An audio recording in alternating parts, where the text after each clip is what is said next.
विलोपन विधि और प्रतिस्थापन विधि से क्वेश्चन पूछा जाता है और वो क्वेश्चन 5 नंबर का होता है। ठीक, और दोनों को बनाने के बाद लास्ट में हम ये भी जानेंगे कि विलोपन विधि और प्रतिस्थापन विधि दोनों में क्या डिफरेंस है, क्या अंतर है। ठीक, तो चलिए सबसे पहले हम इस समीकरण को जो दिया हुआ है, इस समीकरण को हम विलोपन विधि से सॉल्व करते हैं। तो ये हमारा पहला समीकरण क्या है, 3x + 4y = 10, यानी हमारा ये पहला समीकरण हो गया। और ये दूसरा समीकरण है 2x - 2y = 2, यानी हमारा ये दूसरा समीकरण हो गया। और इस समीकरण को जो है हम किस विधि से बनाएंगे, तो विलोपन विधि से बनाएंगे। तो चलिए समझते हैं कि विलोपन विधि में हमें क्या करना होता है। देखिए, विलोपन विधि में जो है आपको कोई एक पद यानी एक टर्म जो है कैंसिल करना होता है। जैसे कि यहाँ पे दो वेरिएबल दिया गया, एक x वाला है और एक y वाला है, दो वेरिएबल है, तो किसी एक वेरिएबल को आपको यहाँ से लुप्त करना रहता है। विलोपन का मतलब क्या है, विलोपन कर देना यानी छुपा देना। तो हमें यहाँ से कैंसिल करना होता है किसी एक वेरिएबल को, यहाँ पे x को कीजिए या फिर y को कीजिए। ठीक, कैंसिल आउट करना होता है। तो हम कैसे करेंगे, यहाँ पे 3x है, नीचे में 2x है, इसमें y वाले में 4y है और नीचे में 2y है। तो हमें कैंसिल आउट करने के लिए एक मतलब समीकरण जो वेरिएबल है वो सेम होना चाहिए, यानी यहाँ पे 3x है तो यहाँ भी 3x होना चाहिए कैंसिल करने के लिए। अगर इसमें 4y है, इसको कैंसिल करना y वाले को, तो यहाँ 4y है ना, तो यहाँ भी हमें 4y करना होगा। मतलब इस टाइप से हमें करना है। तो आप x और y दोनों में से किसी एक वेरिएबल को कैंसिल कर सकते हैं। तो चलिए हम यहाँ पे x वाले टर्म को कैंसिल करते हैं, क्योंकि यहाँ पे 3x है, यहाँ पे 2x, दोनों तो सेम है नहीं। तो हमें सेम करने के लिए क्या करना होगा कि जो ये वाला नंबर है उसको हम ऊपर में गुणा कर देंगे और इसी नंबर से हम नीचे में गुणा कर देंगे, तो दोनों सेम हो जाएगा। 3 से हम नीचे वाले पूरी समीकरण 2 में करेंगे तो 3 दूना 6x हो जाएगा, फिर पूरे में हो जाएगा। तो 2 से करेंगे तो 3 में करेंगे तो 2 3 6, यानी हमारा ये यहाँ पे सेम हो जाएगा। तो कैसे कर देंगे, इस 2 से हम समीकरण 1 में 2 से गुना कर देंगे और समीकरण 2 में हम 3 से गुना कर देंगे। आप समझ रहे हैं ना, बस इसी टाइप से आपको करना है, मतलब आपको ध्यान से समझते चलना है।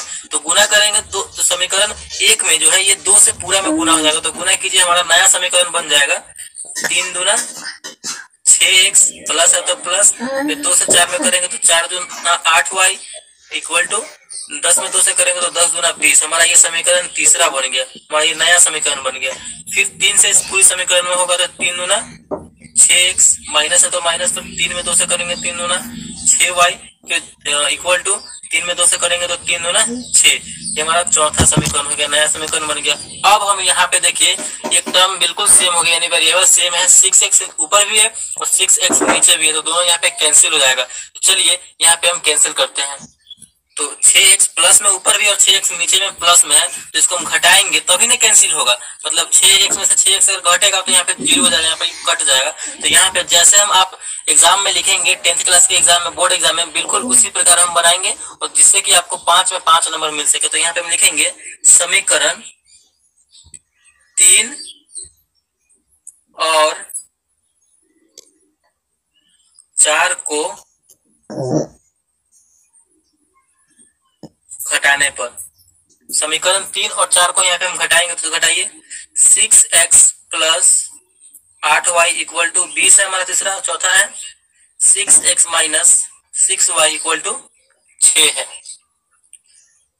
तो इसे हम घटाएंगे, घटाइए 6x प्लस में है और नीचे हम घटा रहे हैं तो माइनस का चिन्ह रहेगा, तो 6x यहाँ पे माइनस में हो गया, तो यहाँ पे ये कैंसिल हो जाएगा, क्योंकि बराबर में कैंसिल हो जाएगा। देखिए नीचे वाले चिन्ह को हमेशा आपको देखते चलना है। आप यहाँ पे माइनस का चिन्ह हम क्या कर रहे हैं, तो घटा रहे हैं, तो माइनस यहाँ पहले से है, ऊपर वाले को नहीं देखना है, इसको देखना है। तो माइनस यहाँ पहले से और हम माइनस कर रहे हैं, तो माइनस और माइनस मिलकर क्या होता है, तो प्लस होता है। तो अब हमारा ये दोनों जुड़ जाएगा, ऊपर वाला भी हमारा प्लस में हो गया, नीचे वाला भी हमारा प्लस में हो गया। ठीक, तो 8 और 6 को जोड़ेंगे तो हमारा हो जाएगा 14। y है तो y, घटा रहे हैं तो घटाइए, यहाँ पे प्लस का यहाँ पे चिन्ह है, माइनस है तो माइनस प्लस मिलकर होता है माइनस, तो घटाइए 20 में से 6 जाएगा तो यहाँ पे हमारा बचेगा 14। तो y बराबर, y के वैल्यू निकालने के लिए क्या करना होगा, y को अकेला रखना होगा, तो y बराबर 14 तो अपने जगह पे है, तो 14 को गुना में बराबर को उधर जाएगा तो भाग में आ जाएगा, तो बटे में 14, 14/14 यानी 1, यानी हमारा जो है यहाँ पे तो y का वैल्यू निकल के चला आया, y = कितना आ गया, तो 1 आ गया। इस प्रकार हमारा y का वैल्यू निकल के आ गया। अब हम इसी y की मदद से समीकरण 1 में या फिर समीकरण 2 में y का वैल्यू रख देंगे तो हमारा x का वैल्यू भी निकल कर चला आएगा। तो चलिए हम समीकरण 1 में आप या फिर 2 में किसी में भी रख सकते हैं। तो समीकरण 1 में हम इस y का वैल्यू रखते हैं। तो चलिए हम समीकरण 1 में एक y का वैल्यू रखते हैं, y का हमारा मान निकल के आया है। तो यहाँ पे हम कैसे लिखेंगे, बजाते से लिखेंगे समीकरण 1 में y का मान रखने पर। अगर आप इस प्रकार लिख के बनाएंगे तो बोर्ड में आपको बहुत ही अच्छे नंबर प्राप्त होंगे रखने पर। चलिए हमारा समीकरण 1 क्या है, 3x plus 4y equal to 10 है। तो हमें y का मान रखना है, यानी y के जगह पर 1 रखना है। तो यहाँ पे हो जाएगा 3x प्लस 4 और y के जगह पर 1 आया है तो 1 लिखेंगे बराबर 10।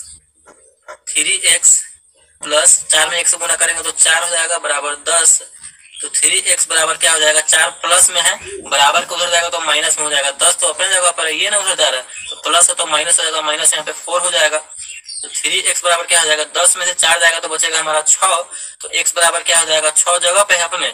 अब 3x को हम उधर भेज रहे हैं, यानी गुना में है, बराबर को हो जाएगा तो भाग में आ जाएगा, यानी 6/2 ये कटेगा तो कितनी बार में यहाँ पे, सॉरी 6/3 है, 3 है यहाँ पे, तो 3 आ जाएगा, तो 3 दूना 6 यानी 2।